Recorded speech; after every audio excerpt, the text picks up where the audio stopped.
Today I'll be showing you how to fix the misalignment between the viewfinder, which is optical, and a lens that has an issue. I know the viewfinder is perfect. It's working perfect with my 50, with my 35 and so on. But this one was either short focusing or long focusing. So it wasn't perfect. And with this 90, it has to be absolutely perfect in order to do it. So here is what's controlling how you focus. You see this knob here, right? This controls your alignment in your viewfinder, and that's how you know that you're in focus. This thing is controlled by this part in your lens. So look what happens when you see it goes forward and backward. That's it. It doesn't rotate, it doesn't do anything else.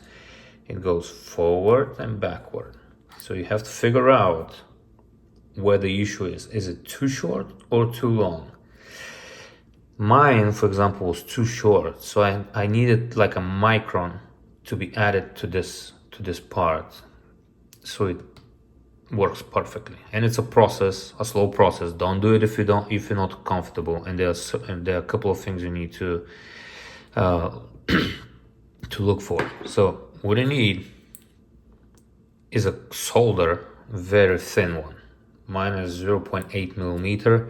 That is because if it's too wide, it's gonna spill over and it's gonna go on your glass, lens, whatever. It needs to be very thin, so it only goes on this part on top. Sorry, on this part here. Then you need just a regular cheap soldering gun. That's all. What you need to do in my case, if you need to add material, if you need to raise this up a little bit so the camera focuses properly, you need to put a little bit of solder right here and then grind it with a file. Just take your wife's nail polishing file or something like that. Here is something very important to remember. Do not file with the lens looking down, because all the particles will go in your lens and in your mechanism. The way you file is always like this. So you're gonna lift it above your head and you're gonna file just a little bit. Take a little bit off every single time. Then clean it up with your hand, put it on the camera, do a test shot. Find something that's very easy to focus on.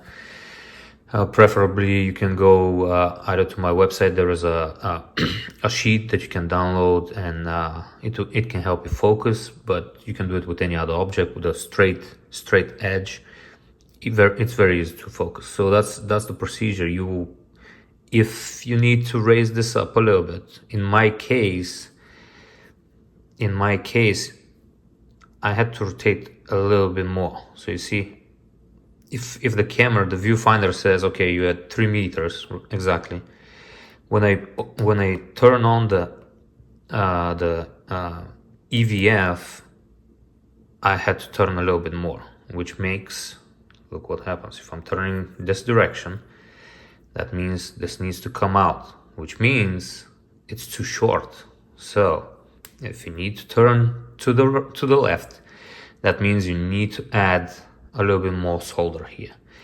If you have to turn to the right, you have to take a little bit off. You need to shave it slowly, gently, one shave at a time, one grinding at a time, and check it again and again. It's gonna take you some time, but eventually you're gonna get it absolutely perfect, and that's gonna save you a trip to Leica store, which won't be cheap, probably $1,000, and you will not have your lens for probably months.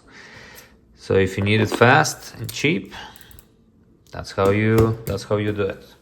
Also keep in mind, if you have to add, you don't have to add a lot. So if you add too much, you won't be able to close the lens in, and you might break your might damage your wheel here.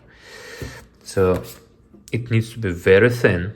You can see, I'm gonna try to go as close as possible. Let's see, look how little it is. It's literally a hair thin. A hair thin, that's it. And once it's done, and it's fixed and your camera is working. Just make sure though that you don't have a problem in the body first. So it has to work with all your other lenses perfectly. And if you only have one, then you know, okay, this lens is not focusing properly. If only one works and the rest are not, I leave that up to you to decide where the problem is. I know my body is perfectly calibrated, vertically aligned, horizontally, all that is perfect calibrated. Okay, well, I hope you liked the video, and I hope I saved somebody a trip and $1,000. See you next time.